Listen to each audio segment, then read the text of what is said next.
দারুণ রেসিপি রান্না আমি আপনাদের দেখাচ্ছি। অনেকেই জানে না যে এটা কী জিনিস। এটা কেওড়া না, আমাদের এখানের অনেক লোক জানে, বাইরে যারা না জানে আমি তাদের উদ্দেশ্যে বলছি যেটা কেওড়ার টক করব। তাই কেওড়াটাকে ভালো করে ধুয়ে সিদ্ধ করে নিয়েছি, নিয়ে আমি চটকিয়ে নিয়েছি। আর এই অবধি আপনাদের দেখাচ্ছি, আর এটাকে কীভাবে রান্না করব সেটা আমি দেখাবো।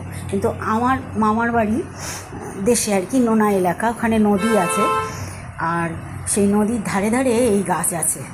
আর এই গাছে প্রচুর কেওড়া হতো, আরও এর ধরুন একটা বড় বড়ও পাওয়া যায়। তা আমরা ছোটোর থেকেই একদম এই কেওড়া প্রচণ্ড পরিমাণে খেয়েছি বা দেখেছি। আর আমরা জানতাম যে এই ভাদ্র মাসে যে মানুষের পেট খারাপ হয়, এই কেওড়ার টক খেলে সেই পেট খারাপটা হয়। এটা এই সময়ের টক ফল, মানে এই সময়ে শরীরের ভীষণ উপকার করে।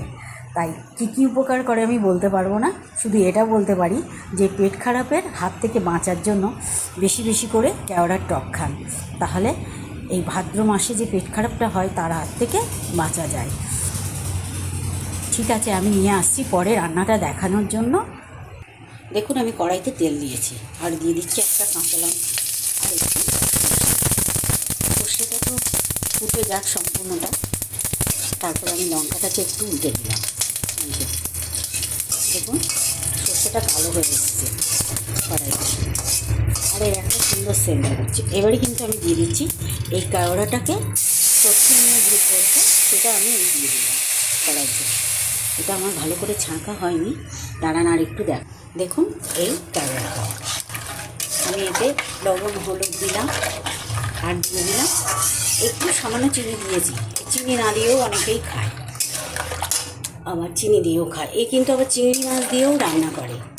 তাই আমি যদি কোনোদিন চিংড়ি মাছ দিয়ে রান্না করি আমি আপনাদের দেখাবো।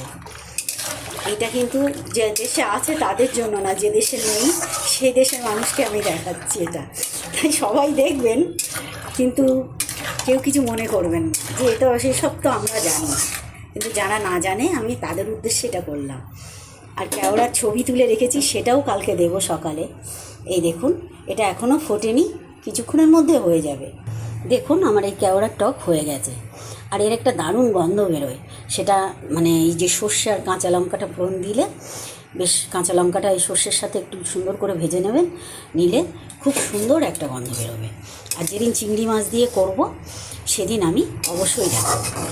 আর কে কে এই কেওড়ার টক বানানো দেখতে চাই একটু কমেন্ট করে বলবেন প্লিজ, একটু বলবেন, একটু দেখবেন। এই তো, আপনারা যদি সাথে না থাকেন তাহলে কি ভিডিও করতে ভালো লাগে বলুন? একটু সাথে থাকবেন প্লিজ, একটু কমেন্ট করবেন, একটা দুটো শেয়ার করবেন, ভালো লাগে। কি হবে, কতটা পাবো জানি না, তবুও আমি আপনাদের বলি কোনো কিছু পাওয়ার আশায় না, একজনের থেকে আরেকজনের কাছে যাক, গেলে তারাও একটু দেখুক এইটা। আর সেটা একমাত্র সম্ভব আপনাদের দ্বারা, সেটা আমার দ্বারা না। এবার আপনারা যদি আমার সাথে থাকেন তাহলে আমি থাকতে পারবো, না হলে হয়তো কিছুদিন পরে মনে হবে ছেড়ে দিই।